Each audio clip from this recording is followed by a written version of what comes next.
Bonjour, bienvenue sur la chaîne Stratango, votre chaîne de stratégie de communication. Aujourd'hui, on va parler du métier d'attaché de presse et nous recevons d'ailleurs pour ce faire Anne-Sophie de Kaiser. Bonjour Anne-Sophie. Bonjour. Dites-nous un peu, mais qu'est-ce qu'une attachée de presse?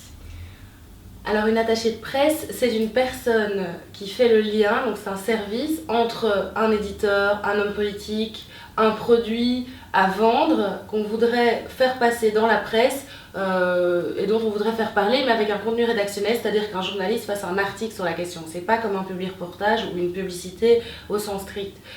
Et donc du coup, en gros, on est rémunéré pour nos relations publiques parce qu'on connaît les journalistes qui travaillent dans les secteurs dans lesquels on travaille, qu'on promeut puisqu'on ne peut pas être attaché de presse de tout et donc on les contacte pour leur proposer de parler d'un produit, d'une personne, d'un événement, ça peut être un événement culturel, une expo, un livre, ce genre de choses.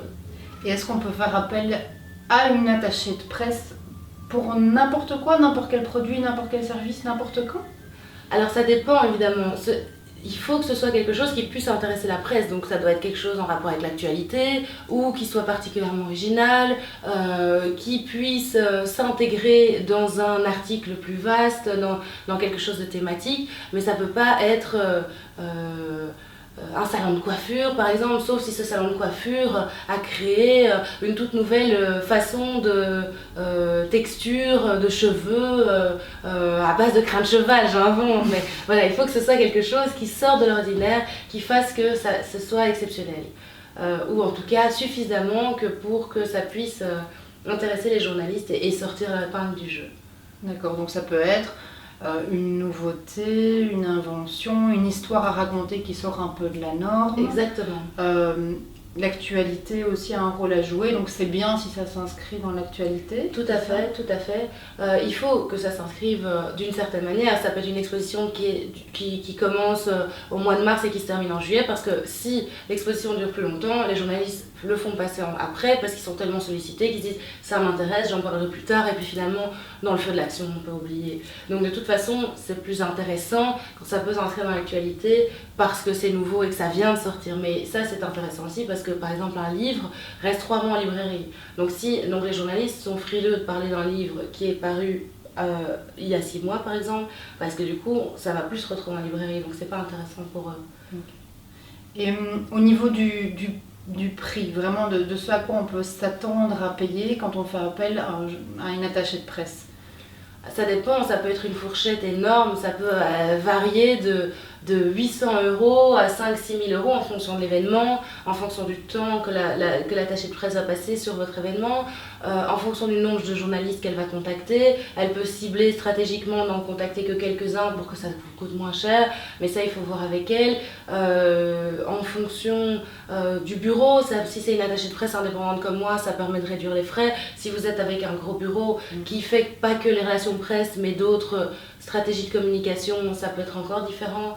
Donc voilà, c'est vrai que ça dépend. L'intérêt, et c'est pour ça qu'il y a beaucoup d'attachés de presse en Belgique qui sont indépendantes comme moi, c'est que les frais sont moindres, ce qui intéresse beaucoup la France, puisque eux n'ont pas les mêmes moyens à octroyer pour une attachée de presse parisienne et pour une attachée de presse belge, puisque pour eux la Belgique c'est un département français, donc c'est pas rentable s'ils les payaient un salaire qui permettrait à l'attaché de presse en tout cas de travailler beaucoup de temps. Donc il faut que chacun s'y retrouve, que l'attaché de presse ne perde pas, travaille pour avoir un maximum de résultats, mais sans passer la moitié de son temps puisqu'elle a d'autres clients à promouvoir aussi.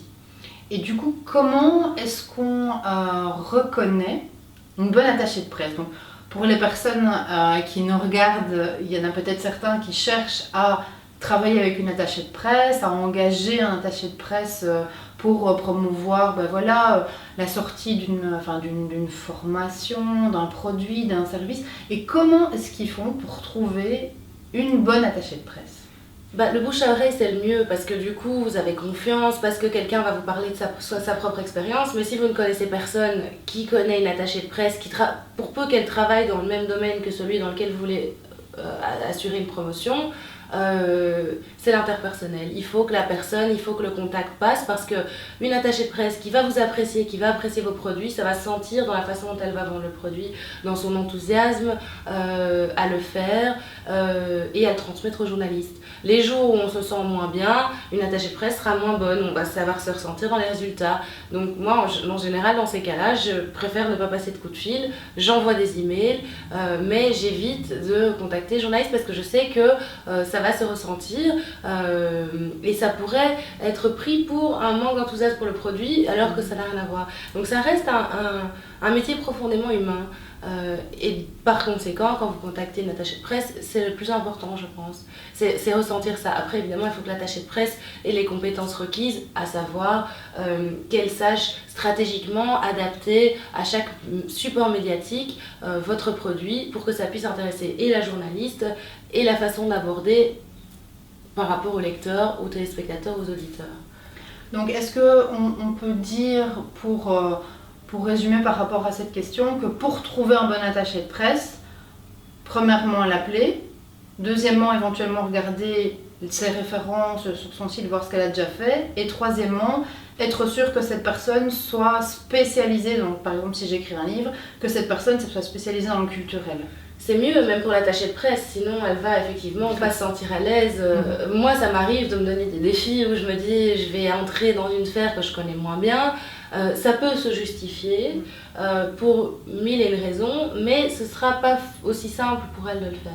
Parce qu'elle n'aura pas les contacts privilégiés avec les journalistes adéquats par rapport au produit. C'est ça. Les contacts et les entrées par rapport aux journalistes. Et la confiance, la relation de confiance qui peut s'établir avec le temps parce que vous n'allez pas promouvoir n'importe quoi, vous allez choisir les produits dont vous assurez la promotion et donc les journalistes le savent. Et je pense que ça c'est une question de confiance mutuelle mais que ça ne peut s'établir qu'avec le temps. Donc voilà. Super. Eh bien merci pour ce tableau clair et précis sur le métier d'attaché de presse. Il n'y a pas de quoi. Et je vous retrouve tout bientôt pour d'autres analyses du domaine de la communication. À bientôt.